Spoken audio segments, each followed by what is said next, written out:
कि जो धमाका हुआ स्थानीय लोगों से और जो अभी तक की रिपोर्ट है वो बहुत ज़बरदस्त था।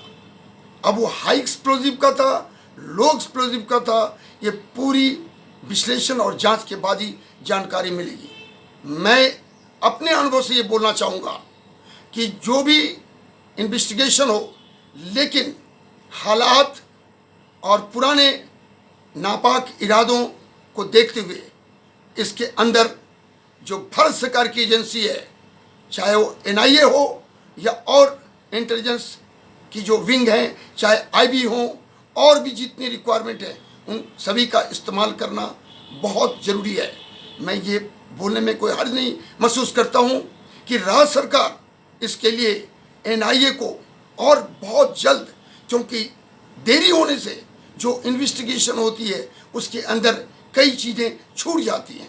मैं बताना चाहता हूँ कि सबसे बड़ी बात कि मदरसे के अंदर, जबकि वो स्कूलें और कॉलेज पूरे देश में बंद है, तो वो अंदर मौलाना जिसकी मौत हो चुकी है अब्दुल सत्तार की, वो अंदर में क्या कर रहा था?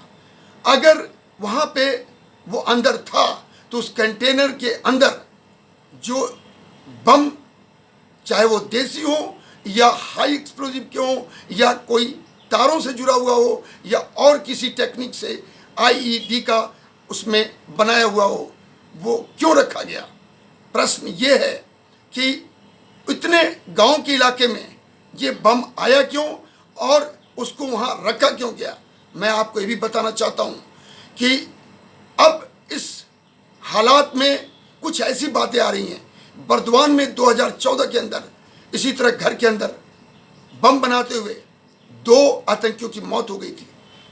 बंगाल से ये 305 किलोमीटर दूरी पे बंका का इलाका है। हाल के दिनों में पूर्णिया के अंदर, किशनगंज के अंदर और अभी 2 दिन पहले बंका के अंदर जो विस्फोट हुआ, इसको कहीं जोड़ने की भी बात चल रही है। ये भी जानकारी मिला है कि जो इमाम है वो करीब 10 सालों से इस इलाके में सक्रिय था और वो मदरसे में इमाम का काम करता था। उसको ये भी बताया जा रहा है कि वो अपने खाने और भोजन की व्यवस्था उस मदरसे में नहीं करता था, स्थानीय लोगों के द्वारा उसको प्रोवाइड की जाती थी। तो जब वहाँ ऐसी बातें चल रही हैं कि वहाँ गैस नहीं था, तो ये विस्फोट धमाका कैसे हो सकता है? प्रश्न ये भी है कि जब इतना बड़ा धमाका हुआ, पुलिस उसको इन्वेस्टिगेट कर रही है, उसके कुछ ऐसी टेक्निक और मशीनें होती हैं जिससे उसकी इम्पैक्ट को पता किया जाता है कि इसकी कितनी ताकत थी और वो किस तरह के टेक्निक से इसको बनाया गया था। इन सभी चीज़ों का जांच जारी है, लेकिन मेरा ये कहना है और मेरा अपना अनुभव है कि इस हालात में एनआईए और भारत की जो खुफिया एजेंसी हैं, उन सभी को सम्मिलित किया जाए और इसका परिणाम भी बेहतर आएगा। एक बात साफ है कि अभी जो एक बात आ रही है कि सर्जिकल इमाम जो आज 1 साल पहले उसने एक बयान दिया था कि चिकन जो हमारा नेक इलाका है सिलीगुड़ी का, जो कि भूटान, नेपाल और चीन को एक मौका देता है अपने आक्रामक और अतिक्रमण करने की कार्रवाई को, उसके लिए उसने कहा था कि अगर चिकन नेक को काट दिया जाए तो ये देश अव्यवस्थित हो जाएगा, पूर्वोत्तर सीमा भारत से कट जाएगा। क्या इस तरह के जहरीले बयान इस ब्लास्ट के साथ तो कहीं जुड़े हुए नहीं हैं?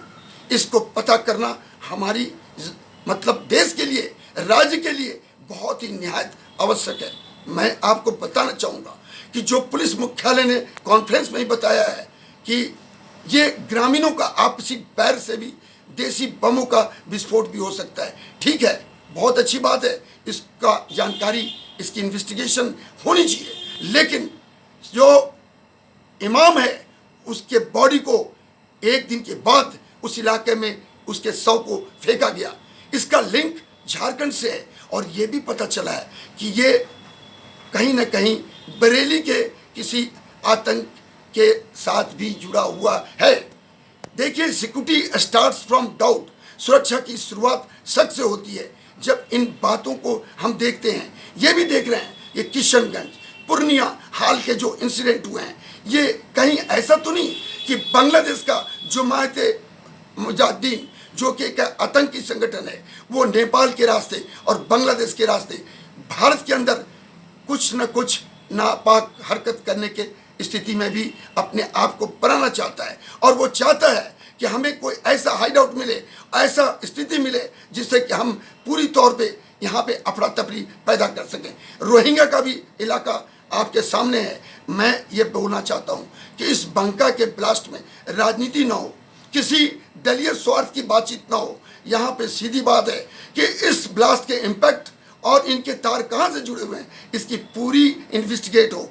और इतनी बड़ी धमाका क्यों हुई, कैसे हुआ और इसका रखने का बम का मतलब क्या था, इसकी पूरा सच आना चाहिए। और यही सच से क्या होगा, जो पिछले 2000 से लेके 2019 और 21 तक कुछ आतंकवादी जो सीमांचल एरिया और नेपाल से सटते हुए इलाका में हमें आतंकियों का अरेस्ट होना और मिलना, ये सभी चीज़ों के ऊपर हम गौर कर सकेंगे। और आने वाले दिनों में कोई ऐसा आतंकी हरकत ना हो, उसका हम ठीक से एक्शन कर सकेंगे। और बहुत जरूरी है कि पुलिस राज्य की और भारत सरकार की एजेंसी, जिसमें NIA की बहुत जरूरी है इस इन्वेस्टिगेशन में, क्योंकि उनके पास अपेक्षाकृत बहुत बेहतर स्किल होता है और वो किसी भी काम को एक तरीके से उसका फाइनल अंजाम तक पहुंचा सकते हैं। ये मेरा इस बात का सोच है और मैं चाहूँगा कि इस तरह की राज्य सरकार कोशिश करे